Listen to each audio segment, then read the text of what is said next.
Hoje, para falar com a gente sobre homofobia e transfobia, a gente vai receber o advogado Arlen Carvalho, que com apenas 21 aninhos de idade, passou na OAB, é especializado pela USP em Direito Civil, busca através dessa área do direito a responsabilização do homofóbico e transfóbico pelos seus atos, sendo advogado responsável pelo processo contra o Estado relacionado ao caso de agressão policial motivada por homofobia, o qual eu fui vítima em março de 2019.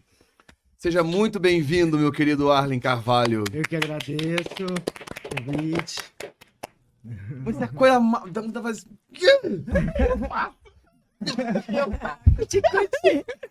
Meu querido, muito obrigado por aceitar esse convite e estar aqui com a gente para bater esse bate-papo, para fazer esse bate-papo. Nossa, o prazer é todo meu, Guigo, ter a oportunidade de poder falar de um tema tão pouco discutido atualmente, né?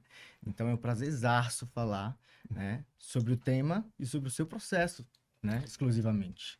Eu acho importante a gente abrir um parêntese sobre o que aconteceu aquele dia, porque muitas pessoas perguntam, mas o que de fato aconteceu? O que foi a agressão? Como que aconteceu? Em que pé está o processo judicial? Então, eu acho importante a gente dar um resumo para vocês sobre o ocorrido, até para as pessoas compreenderem melhor o que de fato aconteceu. Muito bem. Março de 2019, era pós-carnaval. Uma semana depois que tinha acabado o carnaval, o bloco da Cláudia Leite, na Barra Funda. Eu tava muito feliz porque era o bloco que eu mais queria ir. Eu amo a Cláudia Leite e tava muito feliz de estar lá. Só que no meio começou uma chuva muito forte. Do nada, no meio da festa, começou uma chuva muito forte. E eu tava com um amigo e a gente tava se divertindo no meio dessa chuva. A gente falou, bom, vamos correr. Ele tava com uma capa de chuva. Vamos dividir essa capa de chuva em algum lugar e a gente vai pulando de ponto em ponto até conseguir um lugar mais seguro pra gente ficar. Isso a gente fez. Tá os dois ali agarradinhos na mesma capa de chuva, numa situação até cômica, e a gente enxergou uma marquise com diversos policiais. Eles estavam se protegendo ali da chuva. Falou: olha, é uma ideia interessante, a gente vai estar até mais protegido, né? Porque vai estar com vários policiais à nossa volta. Quando a gente chegou lá, a gente tentou entrar, mas os policiais, eles com um cacetete fizeram assim, empurraram a gente. Tudo bem. Ok, a gente não vai entrar. A gente viu ali uma árvore muito próxima. Era uma questão assim de 10, 15 metros de distância daquela marquise. Vamos se proteger ali. A gente se protege ali, a gente vai saltando de ponto em ponto até conseguir um lugar bem tranquilo pra gente se proteger da chuva. E a gente ficou embaixo daquela árvore que tava ali e os policiais se incomodaram com o fato da gente estar ali embaixo e estar dando risada, se divertindo. E um deles saiu, que era o comandante deles, ele saiu da posição. Ele foi até a gente e falou: aí vocês também não vão ficar. A gente ficou sem reação. Eu posso saber por que eu não posso ficar embaixo da árvore? Vocês podem me falar um motivo plausível pra eu não ficar aqui embaixo? E eu tava completamente sóbrio. Eu não tinha, até porque na semana anterior eu tinha bebido, não queria beber nada, eu tava completamente sóbrio, completamente ciente do que eu tava fazendo. Eu estava perguntando de uma forma clara por que eu não podia ficar. Não estava desrespeitando ninguém, não estava fazendo mal pra ninguém. Nisso começou a maior confusão, porque veio um policial daqui, outro policial dali, e eles começaram a agredir a gente gratuitamente. Gratuitamente. Não teve explicação. Eles simplesmente queriam que a gente saísse dali. E eu não entendia o que estava acontecendo, por que estava acontecendo. Até então eu não tinha associado ao crime de homofobia. Nem passou na minha cabeça. Sim. Falei, nossa, eu devo ter vacilado muito com o policial. Porque eles estão fazendo isso com a gente, porque eu devo ter feito alguma coisa muito errada. Quando eu me dei conta, eu estava sendo arrastado por 6 policiais durante todo o trajeto ali ao redor da churrascaria até um ponto onde estavam as viaturas. Uma viela onde estavam as viaturas. E ali eu lembro que eu só gritava: por favor, não me mata. Por favor, não me mata. Porque eu não tava entendendo o que tava acontecendo, por que eles estavam fazendo aquilo. Aí eu levei um soco na boca, qual marca eu tenho até hoje, inclusive fiz alguns procedimentos para diminuir, mas não vai sair. Até hoje eu tenho uma marca no olho que toda vez que eu olho no espelho ali, eu falo, nossa, ficou uma marca ali. Todos os dias eu lembro disso. E eu falava, não, não me mata, não me mata. E eu lembro que eu levei um mata-leão. E esse mata-leão, ali veio um branco. Pagou. Eu não lembro o que aconteceu, porque eu apaguei. Eu lembro que eu tava no chão. Onde que eu tô? O que tá acontecendo? Eu levantei, tava tudo sujo de sangue, não entendendo por quê. Eu posso ir embora agora? Posso, moço? Eu levei um chute na bunda. Falou, agora vai embora. Eu falei, nossa, eu fiz alguma coisa muito errada. Eu devo ter feito alguma coisa muito errada para os policiais terem feito isso comigo. Nesse meio tempo, eu perdido ali no meio da multidão, sem entender nada, com a boca aberta, sangrando, chorando, e eu encontrei meu namorado. E o meu namorado ficou completamente sem reação quando viu aquilo. Na época eu tava com o Saulo, a gente era casado. E o Saulo ficou completamente desnorteado. Ele chegava e perguntava pros policiais: por que vocês fizeram isso com ele? Faz isso comigo! Faz isso comigo! E eles não faziam nada. Aí a gente foi entender depois, eles estavam sendo filmados pelas pessoas já. Eles estavam em evidência porque estavam com câmeras em cima deles. Aí eles não iam fazer nada. Então, nesse momento, o Saulo se revoltou e ele gravou um vídeo que ele postou nos stories. E nisso, o Pedro do Põe na Roda, ele viu o que estava acontecendo, a gente é muito amigo, e ele falou, amigo, eu tô indo pra ir agora. A gente se encontrou, ele falou, você precisa agora ir no médico. Você precisa saber se você não teve nenhum dano no seu cérebro. Falei, então, vamos lá. A gente foi pro médico, a gente tive que costurar minha boca. E dali a gente seguiu pra delegacia. E da delegacia foram horas e horas e horas pra prestar um depoimento que eu não sabia se eu ia conseguir prestar.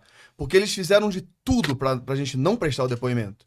Eles chegavam e falavam, a gente tem um caso muito grande aqui acontecendo, vou ter que esperar, volta amanhã, volta amanhã. Eles falaram, se a gente voltar amanhã, a gente não vai voltar. Não adianta a gente falar, porque a gente vai ficar cansado, a gente vai falar, não adianta, não tem como. A gente dormiu na delegacia. Eu, Pedro, Paulo, Saulo. E ficamos por quase até amanhã. Na parte da manhã, a gente prestou a queixa e dali a gente seguiu pro ML para fazer exame de corpo de delito. Foram dezenas de marcas que foram encontradas em mim, de cacetetes. Tem as fotos, né, no Instagram mostrando isso. Nas minhas costas, no peito, o rosto, e isso foi tudo laudado. Disso, a gente precisava disso porque a gente já pretendia fazer justiça com esse caso. Não poderia deixar isso calado. Eu falei, a gente precisa fazer um escândalo com isso. E eu peguei as fotos que a gente tirou pra mandar pros amigos do que tinha acontecido. Falei, eu vou escrever tudo o que aconteceu nas redes sociais e a gente vai fazer um barulho com isso. A postagem, ela ganhou proporções gigantescas. Chegou na Pablo Vittar, a Cláudia Leite me ligou pra saber se eu tava bem, se eu tava amparado, se a minha família tava cuidando de mim. Ela chorou no telefone comigo, falando, meu Deus, que bom que você tá bem. Eu não sei como que a Cláudia Leite conseguiu o meu número. E eu ficava assim, sem reação, emocionado de estar acontecendo, e ao mesmo tempo, cara, eu sobrevivi a isso por muita sorte. Eu sobrevivi porque estava claro, porque os policiais estavam provavelmente com receio de fazer alguma coisa ali e criar alguma situação maior, e porque eu era branco. Eu sei que isso não teria sido o mesmo fim se tivesse sido com um menino preto.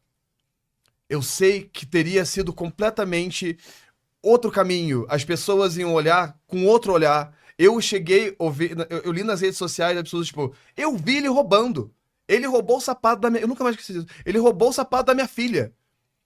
Eu nem sei quem é sua filha, moço. Eu tô aqui falando sobre o que aconteceu comigo. Você imagina se eu não estivesse dentro desse arquétipo que tem que fazer um escândalo mesmo. Se a gente não faz um escândalo, a gente que tem todas as possibilidades de fazer um escândalo, a coisa não muda, a coisa não anda. A gente fez de tudo pra tornar o caso mais público possível. E você levou sorte pelo Fantástico também, né? É esse ponto agora que eu queria entrar. Como que quem conseguiu a questão do Fantástico foi a minha mãe. Como que foi a questão do Fantástico? Primeiro, deixa eu me recompor. Cada vez que conta essa história é bastante difícil.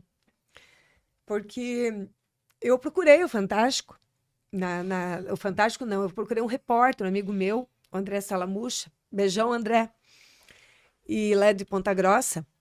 E ele contando para ele e como que poderíamos divulgar, né? Mas não me passou pela cabeça que tivesse alguma imagem na época. E ele prontamente já buscou acesso aqui em São Paulo. E quando ele acessou, por acaso, se descobriu que tinham imagens. E que naquele mesmo domingo iriam sair aquelas imagens, logicamente que pela força do André. A gente descobriu que tinha as imagens na hora que eles chegaram lá em casa. A gente não sabia que o repórter tinha, que o cinegrafista tinha imagens que eram minhas. Ah, sim. Ele descobriu lá na hora. Ah, tá. Então, eles foram entrevistar por intermédio do André. Sem saber Mas que tinha daí, imagens. depois, descobriram as imagens, tá. E daí, o que eu tenho a dizer, gente, é que se eu tivesse visto aquelas imagens sem saber que o Guigo estava vivo, eu teria me desesperado muito mais. Porque a impressão que dava é que estavam levando ele para o mato, para trás do mato lá, Pra longe da vista das pessoas, né? Uns arbustos, né? Para matar. E, infelizmente, se fosse uma situação assim de um garoto preto, ele teria sido morto, com toda certeza. Não sei até por que pouparam, mas eu acredito que a gente acredita que tenha sido por isso, que pouparam a vida dele. Porque eles foram dispostos, eles foram dispostos a apagar o Guilherme. Né? Detalhe, eles não pegaram identidade, porque o correto, né? Se você fez alguma coisa errada, eles pegam sua identidade, eles colocam ali no sistema deles. Nada. Ninguém sabia nem meu nome, nada. Não. Foi completamente fora do procedimento, né? Não, exatamente. Independente de qualquer coisa, né? O ato de você repudiar um tipo de agressão tem que ser proporcional ao dano. Se você causou algum tipo de dano, né? A forma que a polícia militar deveria agir deveria ser proporcional ao dano que você causou. Entende? Então, se você está embaixo de uma árvore e você questiona um policial militar o porquê que você não pode ficar ali embaixo da árvore e ele te agride, e pior que isso, ele te leva para um lugar escondido, né, longe da visão de todas as pessoas, né, para poder te agredir, isso já demonstra uma desproporção, né, independente da sua orientação sexual. Então, só esse ponto já é suficientemente claro para demonstrar que houve aí um excesso da polícia militar. Ponto. Né? E aí o interessante é que essa questão sua, Guigo, chegou para mim de uma forma muito informal, porque eu estava com você, já era seu amigo, né? Estava com você ali, né, no ambiente, numa oportunidade, e aí você me questionou a respeito da situação. Né, você falou, estava conversando da morosidade que tudo isso, né, estava se tornando cansativo, que nada ia para frente e eu parei para pensar, eu falei, poxa, o judiciário e os setores administrativos realmente são morosos, mas não a esse ponto, né? Então tem alguma coisa realmente que está muito errada, né? E ao pesquisar a situação, eu percebi que a mesma instituição, né, que causou o dano, era a instituição que estava investigando. E, obviamente, né, que se é a mesma instituição, vai arquivar o caso e vai colocar a culpa na vítima. Isso é muito óbvio. E isso aconteceu com a ratificação do Ministério Público, o que é muito pior. Né? E aí, naquela oportunidade, eu falei, Guigo, sinto muito, mas eu acho que você precisa judicializar.